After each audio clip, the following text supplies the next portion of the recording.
We want to just show people that we can make a difference. Our city is an industrial one and there's a lot of factories. We wanted to show people that pollution can cause real problems in our lives. Hi, I'm Ram. I'm Yağmur. I'm Beyza. I'm from Turkey and I'm 18 years old. We face a lot of challenges that pollution causes. Last year, we created a device called Global Pollution System, aka GPS. Basically, GPS is a device that detects the measurements of sound, light, humidity, dust, and carbon dioxide.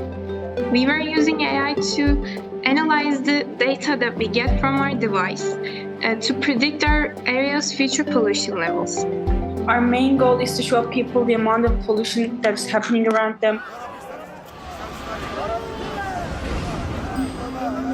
So the earthquake was massive and we were just shaken for like 2 or 3 weeks. We didn't even come to school for a month.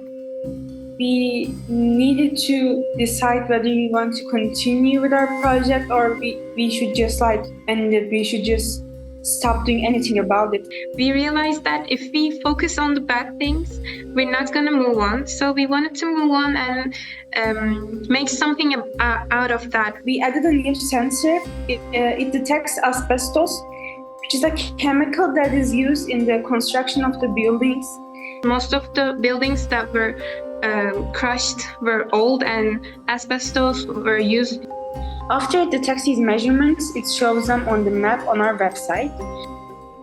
We are really, really proud of our project and proud that we detected asbestos. The feeling of creating something and seeing it actually work. It also made us think that as a woman, as a girl, that we have a big power into taking action in the world. All of the journey makes me feel like a woman that can make an impact in this world.